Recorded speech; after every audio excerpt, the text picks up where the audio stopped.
ನಮಗೆ disc bulge ಆಗಿತ್ರಿ. ಅದರಿಂದ ಕಾಲು ಪಾದ ಒಟ್ಟು ಸೆಳಿತಿತ್ರಿ. ಮೊಳಕಾಲು ಮಾತ್ರ ಎರಡೂ ನೋವು ಇದ್ವು ರೀ. ಇವಾಗ ಏನೂ ಇಲ್ರಿ, ಎಲ್ಲ ಆರಾಮಿದ್ದೀನಿ ರೀ. ನಾವು ಧಾರವಾಡದವ್ರಿ, ನಂದಾ ಕುರುಡಿಕೇರಿ ಅಂತ. ನಮಗೆ ಕಾಲು ನೋವಿಂದ ಭಾಳ ತ್ರಾಸಿತ್ತು ರೀ. ಎಡಗಾಲ ನರದ ಪ್ರಾಬ್ಲಮ್ ಇತ್ತು ರೀ. ಒಟ್ಟು ನಡಿಯಕ್ಕೆ ಆಗ್ತಿದ್ದಿದ್ದಿಲ್ಲ. ನಿಂತ್ರ ಕಾಲು ಒಟ್ಟು ಸೆಳಿತಿತ್ರಿ. ಎಲ್ಲ ಕಡೆ ತೋರಿಸಿದೀವಿ ರೀ, ಆರಾಮಾಗಲಿಲ್ಲ. ನಾವು ಬೆಂಗಳೂರಾಗ ತೋರಿಸಿದೀವಿ ರೀ. ಅಲ್ಲಿ ಜೈನ್ ಆಸ್ಪತ್ರೆಯಾಗ MRI ಸ್ಕ್ಯಾನ್ ಮಾಡಿ ನಮಗೆ ಆಪ್ರೇಷನ್ ಮಾಡ್ಬೇಕ್ರಿ, ಇವತ್ತು ಅಡ್ಮಿಟ್ ಆಗುವಂತ ಹೇಳಿರು.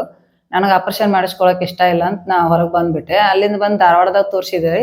ಅಲ್ಲಿ MRI ಮಾಡಿರ್ರಿ. ಅವರು 1 ವರ್ಷ ಟ್ರೀಟ್ಮೆಂಟ್ ಕೊಟ್ಟರು. ಏನೂ ನನಗೆ ಕಡಿಮೆನ ಅನಿಸ್ಲಿಲ್ಲ.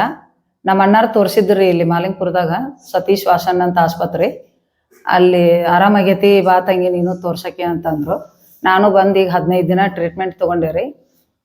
ಭಾಳ ಚೆನ್ನಾಗಿ ಆರಾಮಾಗೈತೆ ರೀ. ಈಗ ಏನೂ ಪ್ರಾಬ್ಲಮ್ ಇಲ್ರಿ. ವೇಟ್ ಲಾಸ್ ಆಗೈತೆ. ನಂದು 78 kg ಇದ್ದೆ, ಇವಾಗ 69 kg ಆಗೀನಿ ರೀ ನಾನು 15 ದಿವಸದಾಗ.